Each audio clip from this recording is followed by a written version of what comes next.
아멘. 오늘 이 본문 말씀을 통해서 답은 믿음의 성장이다. 이 제목으로 함께 은을 나누겠습니다. 오늘 본문에 등장하는 사람은 아브라함, 또 사레, 하갈입니다. 우리들에게도 익숙한 분들이지만은 이분들은 대단한 분들이에요. 아브라함은 이스라엘의 시조입니다. 조상이에요.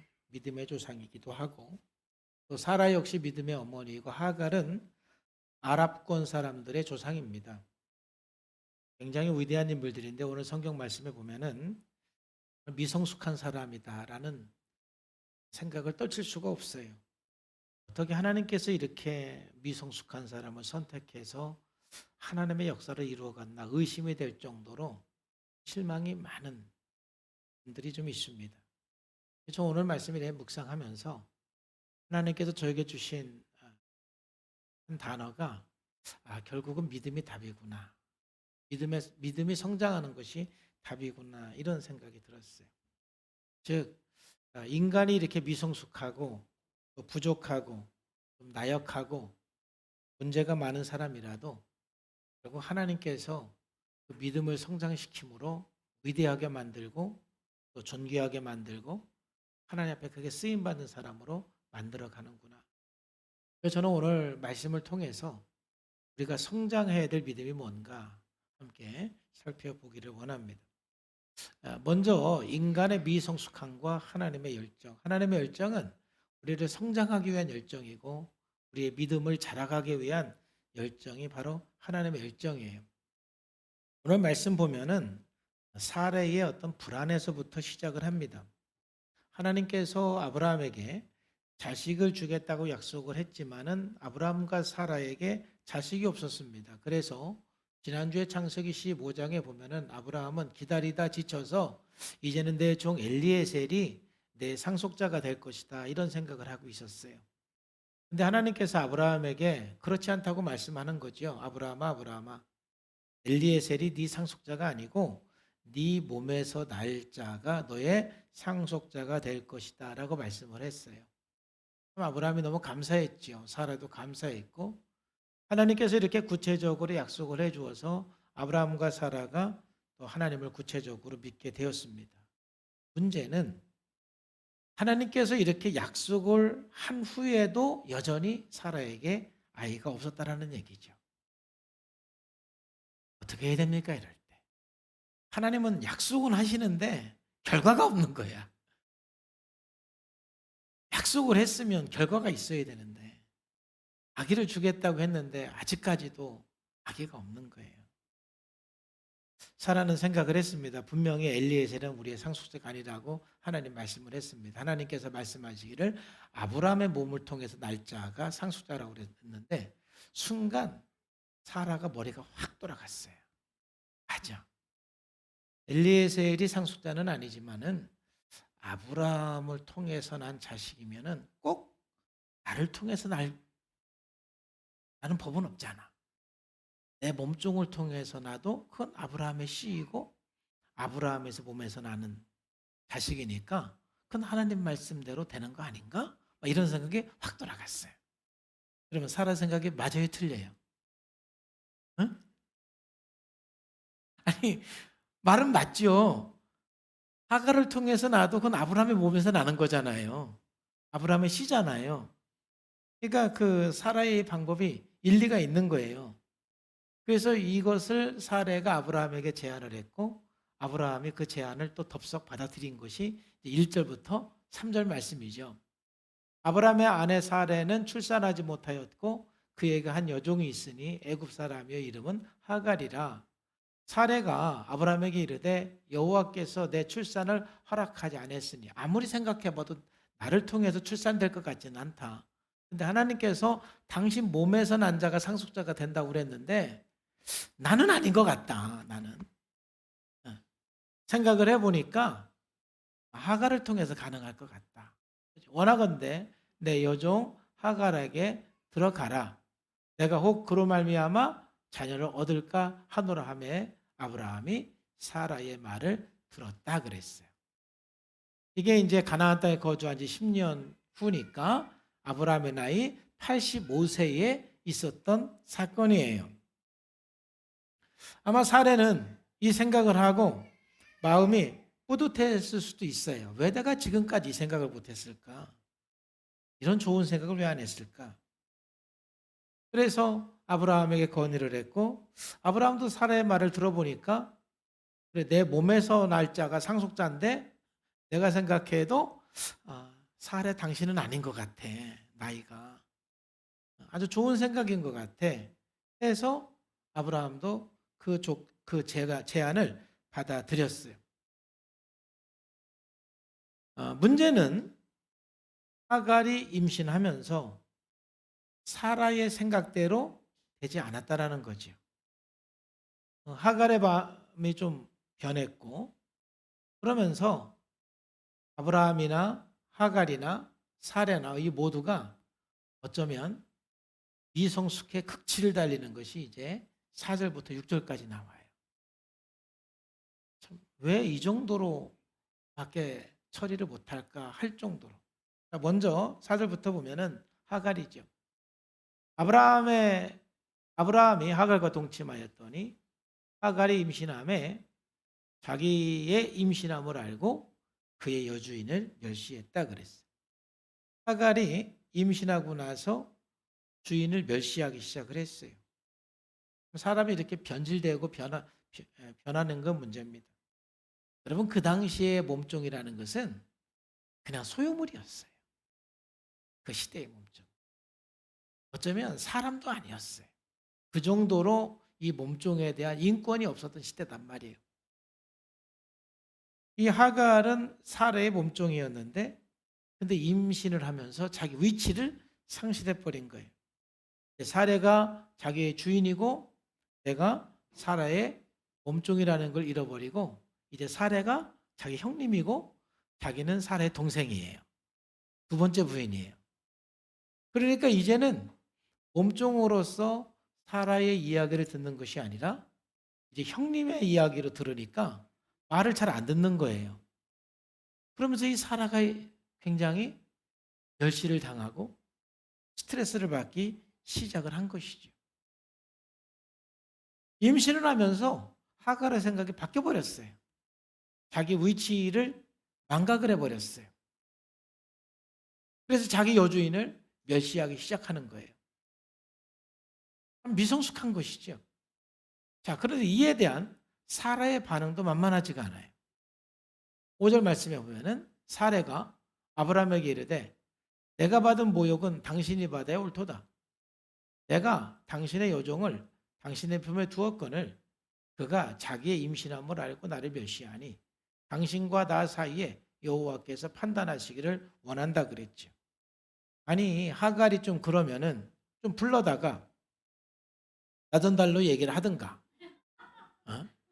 아니면 따끔하게 주인으로서 충고를 하든가, 아니면 그것도 아니면 아브라함하고 상의를 해서 여보, 요즘에 하갈이 좀 바뀐 것 같아요. 임신을 하고 나더니 좀 분수를 잃었어요. 우리 둘이 좀 얘기를 잘 해야 될 것 같아요. 당신도 당신의 아기 임신했다고 그래서 너무 잘만 해주지 말고 잘 해주는 건 잘 해주되 분명한 그 위치는 분명히 해야 될 것 같아요. 우리 같이 잘 해봅시다. 아니, 남편하고 상의해서 문제를 해결하면 되는데 그 문제를 해결하는 것이 아니라 그냥 자기 그 남편 그 아브라함에게 그냥 모든 책임을 다 넘기는 거예요. 떠넘기는 거예요. 내가 받는 모욕은 당신이 받아야 옳다. 내가 왜 이렇게 무시를 당해야 되느냐. 이건 당신이 받아야 되는 거다. 하면서 오히려 남편을 공격하고 남편에게 그냥 책임을 전가시켜버리는 거예요. 이거는 문제를 해결하는 게 아니에요. 굉장히 미성숙한 거예요. 그래서 문제가 더 커지는 것이죠. 와, 근데 또 이 아브라함의 반응 역시도 만만하지가 않아요. 아브라함이 그러면은 좀 사라가 이러면 얼마나 화가 나서 그럴까? 좀 반응경 청도 좀 해주고 좀 공감도 좀 해주고 내가 잘할게. 너무 걱정하지 마. 해서 문제를 해결하면 되는데 6절 말씀에 보니까 아브라함이 사라에게 이르되 아이 당신의 여종은 당신의 수중에 있는데 그냥 당신 눈에 좋은 대로 그에게 해라. 왜 나한테 화를 내고 그러느냐? 당신 마음대로 해. 당신 종 아니냐? 왜 나한테 그래? 막 그런 거예요. 아니, 남편까지 이렇게 이제 화를 내니까 이 사례가 조금 더 이성을 더 잃어버렸어요. 그래서 이제는 이 사례가 하갈을 학대하기 시작하는 거예요. 말로 더 학대하고 일을 더 시키고 이제 괴롭히기 시작을 했어요. 이게 뭡니까? 그랬더니 또 하갈도 마찬가지예요. 그러면 내가 좀 잘못했구나. 내가 그동안 내 주인님을 또 너무 좀 무시했구나. 빨리 좀 생각을 하고 내가 그동안 잘못했습니다. 용서해 주세요. 그러면 끝날 거 가지고 가출해 버려요. 그 집을 나가버려요. 여러분, 당시에 노예가 집 나가면 그건 사형입니다. 죽는 거예요. 근데 그냥 그래? 하고 나가버리는 것이죠. 이걸 보면서 이걸 갖다가 그냥 전문 용어로 콩가루 집안이다. 그러는 거예요. 이게 뭡니까? 아니 어쩌면 사례가 그렇게 생각한 것까지는 충분히 이해가 돼요.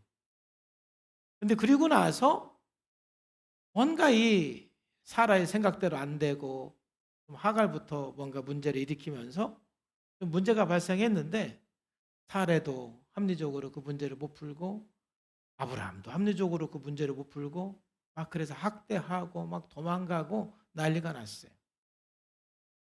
뭔가 아브라함도 미성숙하고 사례도 미성숙하고 하갈도 정말 미성숙하다. 이게 굉장히 느껴졌어요. 이 말씀을 묵상하면서 1차적으로 저에게 깨달아졌던 것은, 첫째는 이게 참 하나님은 미성숙한 사람을 택해서 위대하게 만드는구나. 이게 좀 이해가 안 되는 부분도 있었지만 굉장히 큰 위로가 됐어요. 여러분, 아브라함은 굉장한 사람이거든요. 믿음의 조상이고 이스라엘의 시조예요. 조상이에요. 대단한 사람이에요. 사라도 믿음의 조상이에요. 어머니예요. 신들이 그저 하갈은 아랍인의 조상이에요. 하갈은 아랍인의 조상이에요.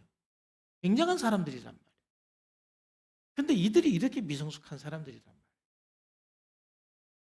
그런데 하나님께서는 이렇게 미성숙하고 나약한 사람을 선택을 해서 이러한 한 나라의 조상이 되겠다. 이 말. 이게 저에게는 처음에는 좀 실망이었는데 계속 말씀을 묵상하면서 큰 위로가 됐어요. 나도 참 미성숙한 사람이었는데, 좀 쓴뿌리도 많은 사람이었는데, 부족한 것이 참 많은 사람이었는데 하나님께서 나같이 미성숙한 사람을 선택을 해서 믿음을 성장시켜서 존귀하고 위대한 사람으로 만들어가는구나. 이게 하나님이 일하는 방법이에요. 여러분들도 얼마나 부족한 게 많아요. 정말 여러분들도 쓴뿌리가 얼마나 많아요. 때로 얼마나 미성숙하게 여러분들이 생각을 하고 일을 처리합니까? 그런데 믿음을 성장시켜 나가면서 하나님께서 존귀하고 위대한 사람으로 쓰시는 거예요. 고린도서 1장 26절에 29절에 보면은 하나님이 일하시는 방법이 이렇습니다. 형제들아, 너희를 부르심을 봐라. 육체를 따라 지혜로운 자가 많지 않으며 능한 자가 많지 않으며 문벌 좋은 자가 많지 아니하도다. 그러나 하나님께서 세상에 미련한 것들을 택하사 지혜 있는 자들을 부끄럽게 하려 하시고 세상에 약한 것들을 택하사 강한 것들을 부끄럽게 하려 하시며 하나님께서 세상에 천한 것들과 멸시받는 것들과 없는 것들을 택하사 있는 것들을 폐하려 하시나니 이는 아무 육체도 하나님 앞에서 자랑하지 못하게 하려 하심이니라. 이게 하나님이 일하는 방법이에요. 아브라함이 처음부터 결코 위대한 사람은 아니에요. 아브라함뿐만이 아니라 모세도 처음부터 위대한 사람은 아니에요. 어쩌면 형편없었어요. 바울도 베드로도 처음부터 위대한 사람이 아니에요. 참 문제도 많고 미성숙한 부분도 많은 사람들이었어요. 근데 이들이 믿음이 성장하면서 위대한 리더자들이 되었고 이들이 믿음이 성장하면서 위대한 사도가 되었던 거예요. 위대한 하나님의 사람이 되었던 거예요. 그런 측면에서 여러분, 우리의 답은 믿음 성장이에요. 여러분들이 아무리 미성숙한 부분이 있고 아무리 나약하고 부족한 부분이 있다 할지라도 우리가 믿음이 성장해 나가면서 아브라함처럼 모세처럼 바울처럼 베드로처럼 위대한 리더가 될 수가 있는 것이고 위대한 하나님의 사람이 될 수가 있는 거예요. 그래서 참 우리가 소망이 있어요. 오늘 본문 말씀에 보면서 처음에는 익히 아는 말씀이니까 그래도 묵상해서 많이 실망은 했는데 말씀을 묵상하면 묵상할수록 하나님께서 이 말씀을 주세요. 여러분 참 얼마나 감사해요. 우리의 답은 믿음 성장이에요. 여러분들이 믿음이 성장하면서 하나님께 크게 쓰임받는 하나님의 사람이 될 줄로 믿습니다. 자, 그럼 오늘 본문 말씀을 통해서 우리가 성장해야 될 믿음이 뭔가? 한 세 가지를 볼 수가 있는데 첫 번째로는 우리가 성장해야 될 믿음은 때를 맡기고 오늘 믿음으로 사는 것. 이게 진짜 믿음이에요. 믿음이라는 건 뭐냐? 때를 맡기고 오늘 믿음으로 사는 것이다. 우리가 신앙생활을 하면서 이해할 수가 없는 건 뭐냐면은 하나님의 응답이 지연되는 거예요. 오늘 아브라함과 사라에도 마찬가지죠. 만약 하나님께서 약속해 주시고 한 5년 만에 응답만 해 주셨어도 이런 문제는 발생하지 않았어요. 아니 9년 만에 응답만 해 주셨어도 오늘의 문제는 발생하지 않았어요. 근데 하나님은 10년이 돼도 응답을 안 해 주시는 거예요. 아니 지금 10년이 된 거 앞으로도 또 한 10몇 년 지나야 이 하나님의 약속이 응답이 돼요.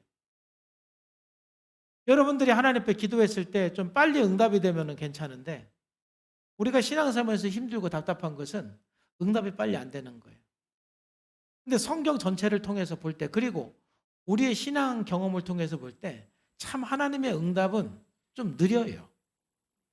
내가 생각한 것보다 좀 느려요. 그게 우리들에게 큰 어려움이에요. 왜 하나님의 응답이 지연되고 하나님의 응답이 늦을까?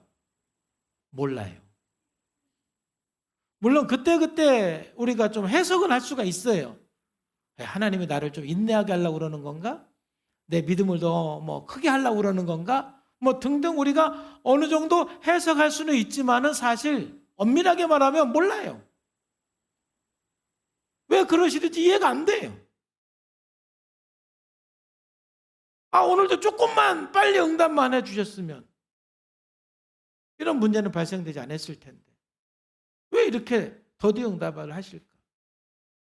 여러분 우리가 성경을 보면서 깨달아야 되는 건 뭐냐면은 이해가 안 되는 걸 자꾸 이해하려고 노력할 필요가 없어요. 하나님이 왜 응답을 지연하는지는 우리가 다 알 수는 없어요. 그렇지만 분명히 응답은 돼요. 그래서 오늘 깨달은 건 뭐냐면은 우리가 하나님의 응답의 때를 우리가 조정하려고 하면 안 되는 거예요. 오늘 아브라함과 사라의 문제가 바로 그 문제예요. 응답의 때를 우리가 어떻게 할 수가 없어요. 믿음이라는 건 뭐냐 하면은 그냥 응답의 때는 하나님께 완전히 맡기고 오늘 믿음으로 사는 게 진짜 믿음이에요. 아브라함의 문제가 바로 그거죠. 아브라함과 사라가 이 응답이 지연됐을 때 문제는 뭐냐면 사라의 생각을 통해서 응답의 때를 조정하려고 그런 거죠. 그냥 아브라함도 사라도 응답이 지연되면 하나님 하갈을 통해서 주시는 겁니까? 물어볼 수도 있어요. 아브라함의 몸을 통해서 낳을 자를 통해서 상속을 하신다고 그랬는데 언제까지 기다려야 되죠? 좀 아무 말씀 안 하시면 기다리면 돼요. 그리고 오늘 그냥 믿음으로 살면 돼요. 하나님께서 언젠가 때가 되면 이루어 주실 줄로 믿습니다. 믿으면 돼요. 그리고 오늘 믿음으로 살면 돼요. 근데 자꾸 이제 자기 생각으로 이 때를 조정하려고 그래요. 그래서 오늘의 이 문제가 발생이 된 거죠. 우리가 훈련해야 되는 것은 때는 하나님께 맡기고 기다리는 훈련, 그리고 하루하루 믿음으로 살아가는 훈련이에요. 그런데 아브라함과 사라가 그런 것처럼 예수님의 제자들 우리들은 응답도 관심이 있지만 때에 참 관심이 많아요. 언제? 빨리, 당장. 때에 관심이 참 많아요. 그러니까 사도행전 1장 6절에서 8절에도 보면은 예수님의 제자들이 모였을 때 예수께서 여쭈어 이르되 주님께서 이스라엘 나라를 회복하심이 이때니까. 이들의 관심이 언제입니까? 지금입니까? 언제입니까? 이때가 중요한 거예요. 근데 예수님 말씀은 7절에 이르시되 때와 시기는 아버지께서 자기의 권한에 주셨으니 너 너무 관심 갖지 마라 거기에. 응답의 때에 너무 관심 갖지 말아라. 그냥 너희들이 할 일은 성령이 임하면 권능 받고 예루살렘과 온 유대와 사마리아와 땅끝까지 이르러 증인되는 게 너희들이 할 일이야. 회복의 때가 지금인지 내년인지 10년 후인지. 예수님께서 곧 오신다고 2000년 전부터 그랬어요. 곧 오신다. 곧이 몇 년입니까? 곧 오신다. 곧 오신다. 곧이. 근데 2000년 지났다니까.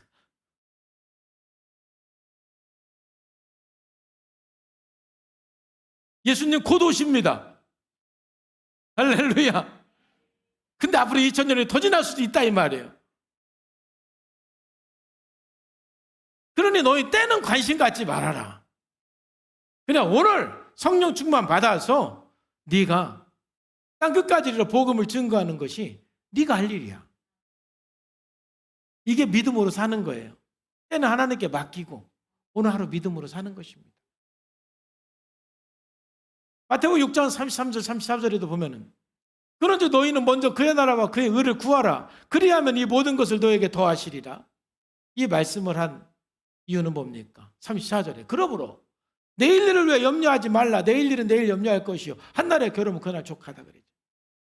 내일 일 염려할 거 없다. 내일 어떻게 될 건가 염려하지 말고 중요한 건 오늘 믿음으로 사는 게 중요하다. 이거예요. 내일 일 걱정하지 말고 내일 어떻게 될까 걱정하지 말고 그냥 오늘 믿음으로 살면 그게 믿음으로 사는 거다 이 말이죠. 이게 안 되니까 우리가 자꾸 믿음으로 살다가 흔들리는 거예요. 믿음으로 산다라는 거는 뭐냐? 이처럼 하나님 앞에 모든 때를 맡기고 그냥 오늘 믿음으로 사는 거죠. 제가 이 목사로서 사역을 하면서도 바로 이것들 이 때 때문에 또 어떻게 하나님께서 이루실까 막 방법이 안 보이니까 마음이 답답하고 힘들 때가 있어요. 저도 이제 사역을 하면서 사람들이 왜 이렇게 변하지 않을까 이 부분 고민을 하다가 그리고 회복 프로그램을 만나면서 사람의 이 변화의 길에 대해서 회복의 길에 대해서 하나님 형상 회복의 길에 대해서 어느 정도 깨닫고 발견할 수 있는 것이 얼마나 감사한지 몰라요. 그걸 발견하면서 좀 목사님들을 좀 도와드리고 목회자도 훈련을 해야 되겠다. 이 하나님께 주신 사명은 있는데 도대체 어떻게 해야 되는지 언제 해야 되는지 길이 안 보이는 거예요.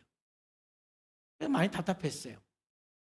그래서 그때 제가 하나님 앞에 가장 많이 했던 기도는 하나님 좀 똑똑한 사람 선택을 해가지고 깨닫게 해주시지 왜 저에게 이런 사명 주셔가지고 저도 힘들게 하시고 또 제가 이걸 못할 것 같은데 좀 답답합니다. 이 기도를 참 많이 했어요. 그때 하나님께서 저에게 주신 말씀이 사도행전 13장 22절 말씀. 이 말씀 딱 받고 나서 제가 편안해졌어요. 다윗을 왕으로 세우시고 증언하여 이르시되 내가 이새의 아들 다윗을 만나니 내 마음에 맞는 사람이라 내 뜻을 다 이루리라 하시더니 그랬어요. 하나님께서 다윗을 그 마음에 합하여 하시니까 다윗을 통해서 하나님의 뜻을 다 이루셨구나. 제가 분명히 믿어지는 건 하나님께서 저를 통해서 하나님의 뜻을 이루실 줄로 믿습니다. 근데 언제 이룰지는 모르겠어요. 이제 어떻게 이룰지도 모르겠어요. 분명한 것은 하나님께서 나를 통해서 하나님의 뜻을 이루시겠대요. 제가 속이 시원하려면 언제 어떻게를 알면 속이 시원하겠는데 그건 지금도 몰라요. 분명한 건 하나님께 뜻을 이룰 거예요. 그러면 내가 할 일은 내가 하나님 마음에 합한 사람으로 최선을 다해 살면 되는구나. 언제 이루어질지 어떻게 이루어질지 그건 내가 알 바가 아니에요. 내가 관심을 줄 영역이 아니에요. 그냥 나는 오늘 하루 최선을 다해서 하나님 마음에 합한 사람으로서 최선을 다해서 믿음으로 살면 언제 어떻게? 그건 하나님께 있어. 하나님 손에 있어. 이 생각이 딱 드니까 너무 마음이 편안한 거예요. 전 지금도 하나님께서 언제 어떻게 이루실지는 모르겠어요. 하루하루 믿음으로 살면 돼요. 하나님 마음에 합하게 최선을 다해서 하나님이 하라는 것 순종하면서 믿음으로 살면은 그 때와 방법은 하나님께 있는 줄로 믿습니다. 바로 믿음이 이런 거예요. 우리는 언제 어떻게 이것 때문에 자꾸 믿음이 흔들리고 자꾸 내 머리를 써서 사라처럼 하가를 통해서 이스마엘을 낳게 하는 거예요. 여러분 그냥 믿음으로 사세요. 때와 기한은 하나님께 있습니다. 분명한 것은 하나님께서 우리를 통해서 하나님의 뜻을 이루고 하나님의 약속을 이루십니다. 자, 두 번째로 우리가 하가를 통해서 배울 수 있는 믿음은 뭐냐? 하나님 앞에 오늘 하갈에게 하시는 말씀은 핵심은 이거예요. 자기 위치에서 순종하라는 거예요. 믿음이라는 건 뭐냐면은 자기 위치에서 하나님의 뜻을 순종하는 것이다. 하갈을 통해서 배울 수가 있어요. 하나님 오늘 하갈에게 이 얘기를 하는 거예요. 우리가 이 믿음으로 살려면 자기 위치를 분명히 알아야 돼요. 하갈은 몸종으로서 임신하고 나서 순간 자기 위치를 잃어버렸어요. 그래서 자기의 주인인 사레를 멸시했고 그래서 학대당했고 그리고 그 집에서 도망쳤어요. 도망쳤을 때 하나님의 사자가 하갈에게 찾아와서 말씀하시는 것이 7절에서 9절이에요. 여호와의 사자가 광야의 샘물 곁 곧 술길 샘 곁에서 그를 만났다. 자, 그런데 이 8절에 이 여호와의 사자가 하갈을 부를 때 너무 재밌게 부르는 거예요.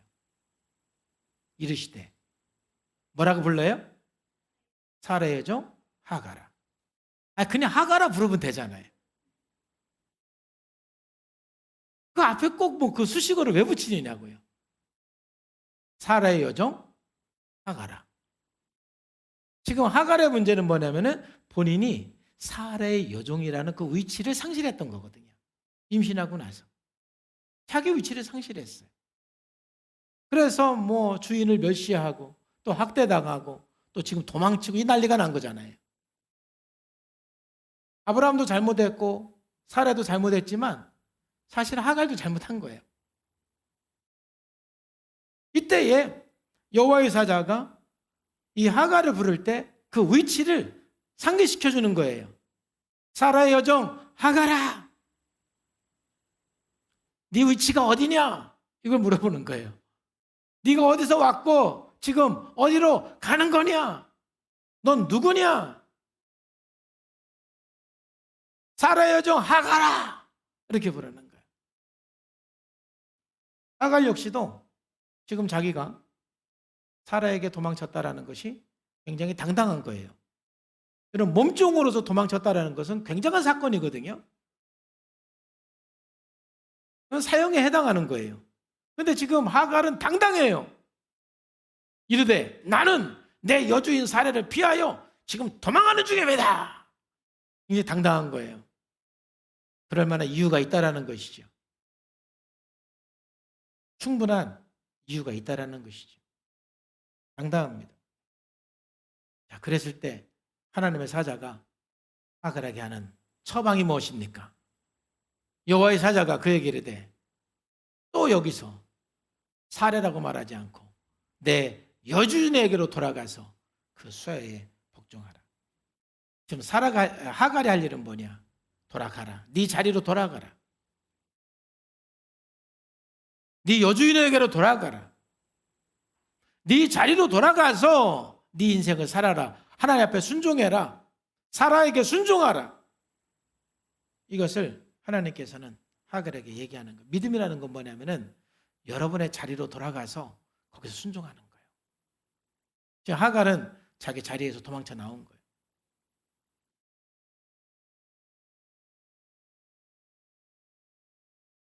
믿음으로 산다라는 것이 그래서 때로는 참 우리들에게 어려워요. 여러분들에게는 위치가 있어요. 가정에서 여러분들의 위치가 있고, 교회에서도 여러분들의 위치가 있고, 직장에서도 여러분 위치가 있어요. 그 위치를 정확하게 알고 그 위치에서 하나님한테 순종하는 것, 이게 믿음으로 사는 거예요. 가끔 이제 학교 선생님들 중에 저에게 그런 얘기를 할 때가 있어요. 목사님, 아이들하고 있는 게 너무 힘들어서 빨리 계약했으면 좋겠어요. 방학이 되니까 이제 주부로서, 엄마로서 그 역할을 해야 되는데 그게 너무 힘든 거예요. 그러니까 빨리 계약을 했으면 좋겠다는 거예요. 무슨 뜻이냐면은 자기의 어떤 그 위치에서 산다는 것이 그만큼 힘든 거예요. 그래서 내 위치에서 이 벗어나고 싶은 여러분 그런 생각들이 얼마나 많습니까? 그래서 사람들은 끊임없이 탈출구를 찾고 그 탈출구를 찾아서 때로는 일탈도 하는 거예요. 왜냐하면 자기 자리를 지킨다라는 것이, 자기 위치를 지킨다라는 것이 어떤 때는 문제가 없을 때가 있지만 어떤 때는 굉장히 힘들 때가 있거든요.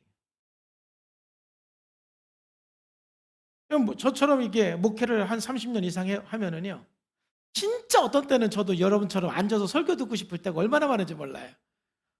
설교하는 사람이 아니라 좀 나도 앉아서 그냥 설교 듣는 사람이 됐으면 좋겠다. 목사가 아니라 그냥 평신도로 신앙생활 했으면 좋겠다. 이런 생각이 들을 때가 있다니까요. 그렇다고 해서 이 자리를 제가 떠나면 되겠습니까? 사람이 살다 보면 자기 자리를 좀 떠나고 싶을 때가 있어요.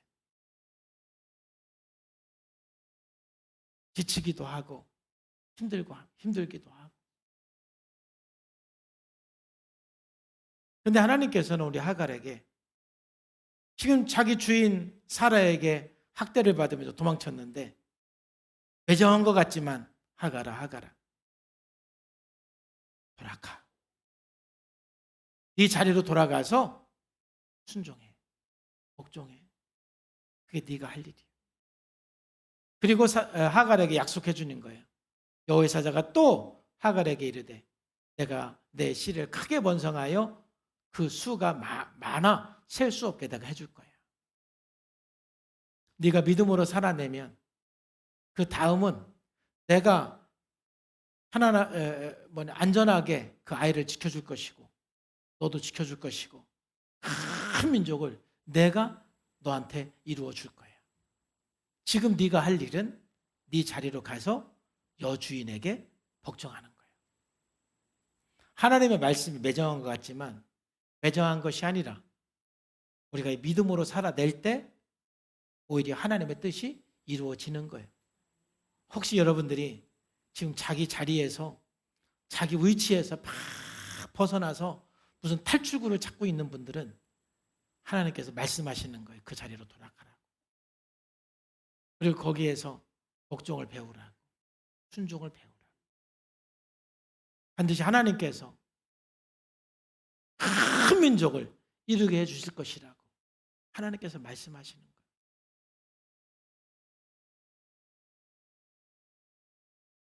이 훈련을 하지 않으면 하나님의 뜻을 이룰 수가 없어요.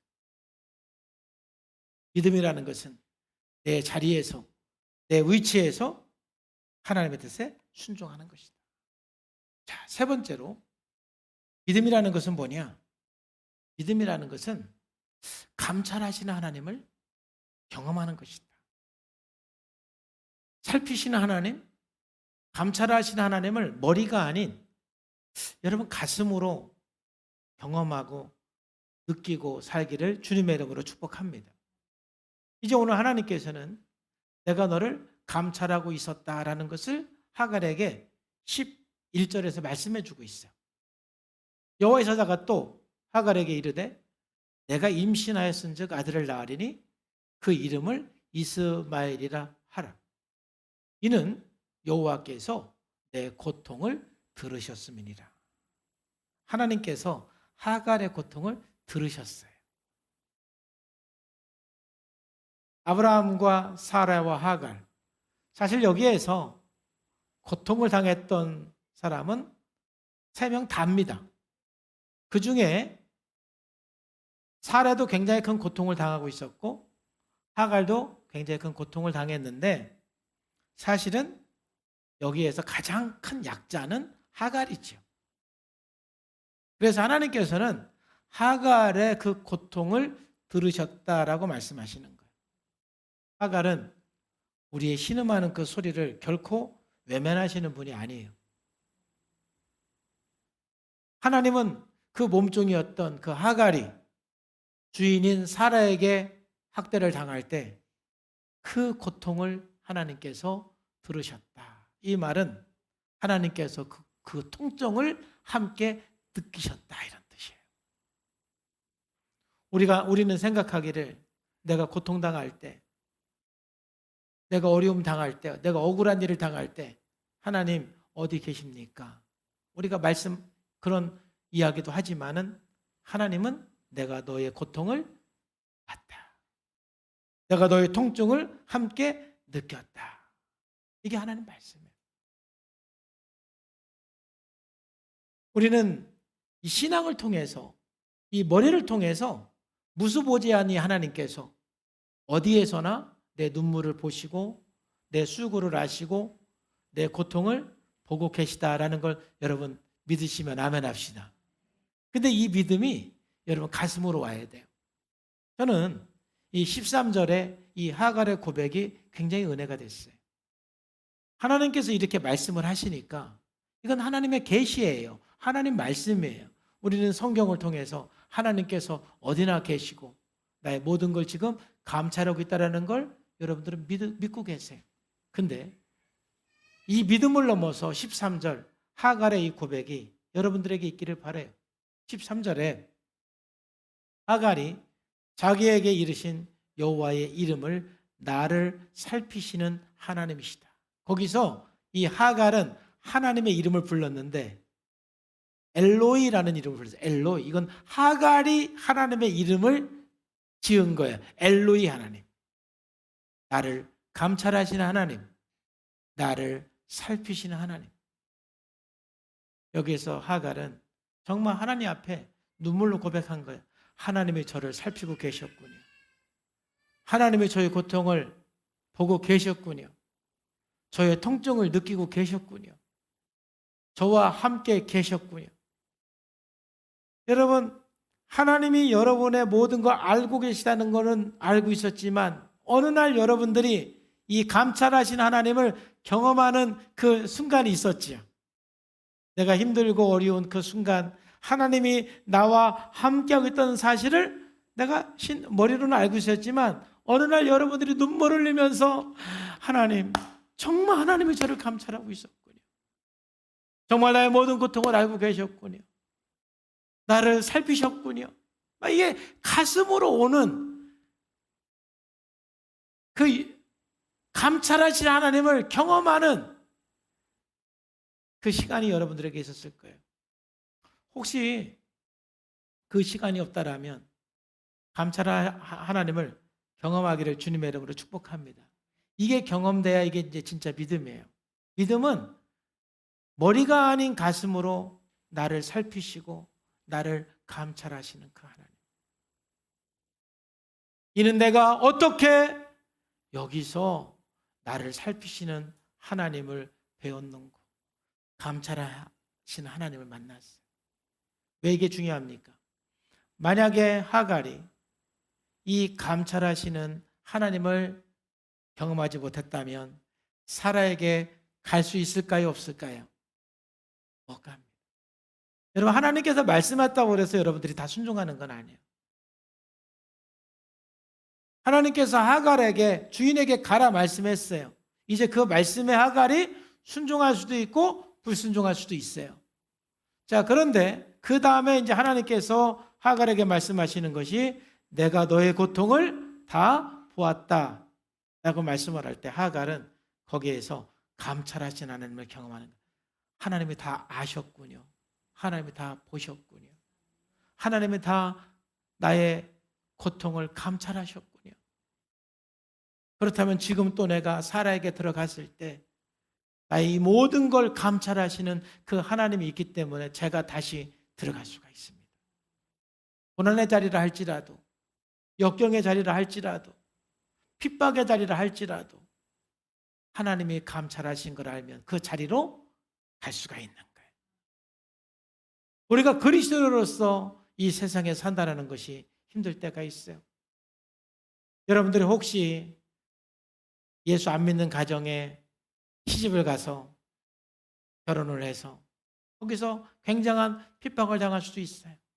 때로는 그 집에서 탈출하기도 하고 도망치기도 싶고 나오고 싶고 그럴 수도 있어요. 그래서 실질적으로 여러분들이 도망쳐 나올 수도 있어요. 그때 하나님께서 말씀하시는 거예요. 들어가라. 들어갈 수 있겠어요? 들어갈 수 있겠어요? 근데 하나님께서 감찰하시는 그 하나님을 내가 경험한 거예요. 나는 네 편이야. 내가 네 눈물을 다 알고 있어. 너의 고통을 다 알고 있어. 내가 보고 있어. 내가 너를 지켜줄 거야. 내가 너를 보호해 줄 거야. 이 감찰하시는 이 하나님을 경험하고 만나는 순간 막 내 눈에 눈물이 나고 내 가슴이 뜨거워지는 거예요. 하나님 감사합니다. 이 감찰하시는 하나님, 살피시는 이 하나님 너무 감사합니다. 그러면 제가 다시 가서 그리스도인으로서 하나님의 사람으로서 살아낼 수가 있습니다. 살아내겠습니다. 하고 다시 자기 자리로 갈 수가 있는 거예요. 우리 삶의 현장으로 갈 수가 있는 거예요. 여러분, 그러므로 믿음이라는 것은 머리가 아닌 가슴으로서 감찰하시는 이 하나님, 살피시는 이 하나님. 이 하갈은 오늘 창세기 16장에서 이 감찰하신 하나님을 만났고, 사실 창세기 16장에서 가장 핵심은 바로 이 감찰하시는 하나님을 우리들에게 계시해 주는 거예요. 엘로이 하나님, 감찰하신 하나님. 감찰하신 하나님은 뭐 우리가 생각하는 어떤 위대한 사람이 아닌 이 몸종인 하갈을 통해서 우리들에게 계시해 주셨어요. 나는 감찰하는 하나님이다. 나는 살피시는 하나님이시다. 여러분, 이 세상에서 힘들고 어려울 때마다 이 감찰하신 하나님을 만날 때 우리는 믿음으로 살 수가 있는 거예요. 이 감찰하신 하나님을 만나지 못하면 내가 억울한 일을 당하고 힘든 일을 당하고 꼭 나 혼자만 고생하는 것 같고 나 혼자 이렇게 힘든 것 같고 그럴 때 이 외롭고 이 고독할 때 이 감찰하시는 하나님을 경험하지 못하면 그때 믿음을 지키기가 거의 불가능해요. 하나님은 나를 지금 감찰하고 있어요. 여러분, 믿음의 영적 싸움을 싸우고 있을 때 나는 반드시 이 영적 싸움에서 승리하고 말 거야, 이기고 말 거야 할 때 가장 큰 믿음은 감찰하신 하나님을 만나야 되는 거예요. 나를 살피신 하나님, 나를 감찰하신 하나님. 감찰한다는 것은 나를 지키시고 보호한다는 거예요. 나 혼자 힘들고 이 질병과 싸우면서 얼마나 고통스러울 때가 있어요. 그럴 때마다 이 감찰하신 하나님, 살피시는 그 하나님. 그래서 시편 139편 8절에서 10절이 바로 이 감찰하신 하나님이에요. 다윗도 이 감찰한 하나님을 경험한 것이죠. 그렇기 때문에 사울에게 그렇게 쫓김을 당하면서 그런 엄청난 고통을 당하면서도 이 감찰하시는 하나님을 만났기 때문에 다 이길 수가 있는 거예요. 이게 믿음이에요. 내가 하늘에 올라갈지라도 거기 계시며 소울에 내 자리를 펼칠지라도 거기 계시니 내가 새벽 날개를 치며 바다 끝에 가서 거주할지라도 거기서도 주의 손이 나를 인도하시며 주의 오른손이 나를 붙드십니다. 할렐루야. 이게 감찰하신 하나님, 나를 살피신 하나님. 결코 우리는 혼자가 아니에요. 여러분들이 아무리 힘들어도 여러분들은 홀로 지금 싸우는 게 아니에요. 하나님께서 하갈에게 그 얘기를 하는 거예요. 그 얘기를 하는 거예요. 하갈아, 하갈아, 너는 혼자가 아니야. 내가 너를 감찰하고 있어. 내가 너를 살피고 있어. 내가 너를 보살피고 있어. 이제 내가 너를 반드시 큰 민족이 되게 할 거예요. 하나님이 약속해 주십니다. 그러므로 믿음으로 산다라는 것은 이 감찰하시는 하나님을 경험하는 것이죠. 창세기 16장 전반부를 읽어보면은 참 이게 뭔가 할 정도로 실망스러운 한 가정의 모습. 어떻게 이 사람들이 믿음의 조상이고 한 나라의 시조가 될 수 있을까 할 정도로 실망스러운 사람들이었지만은 하나님은 이런 사람들을 택해서 믿음을 성장하게 해서 위대한 사람이, 답은 우리 믿음의 성장이에요. 그 믿음이라는 게 뭡니까? 여러분, 하나님의 응답의 때를 여러분들이 어떻게 막 조정하려고 하지 마세요. 하나님의 때를 통제하려고 하지 마세요.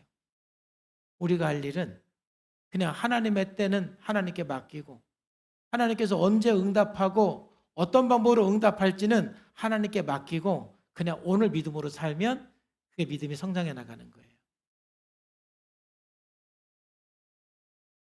여러분의 자리가 힘들고 어려워도 그 자리에 가서 복종하는 훈련을 하면 그게 믿음으로 여러분 살아내는 거예요.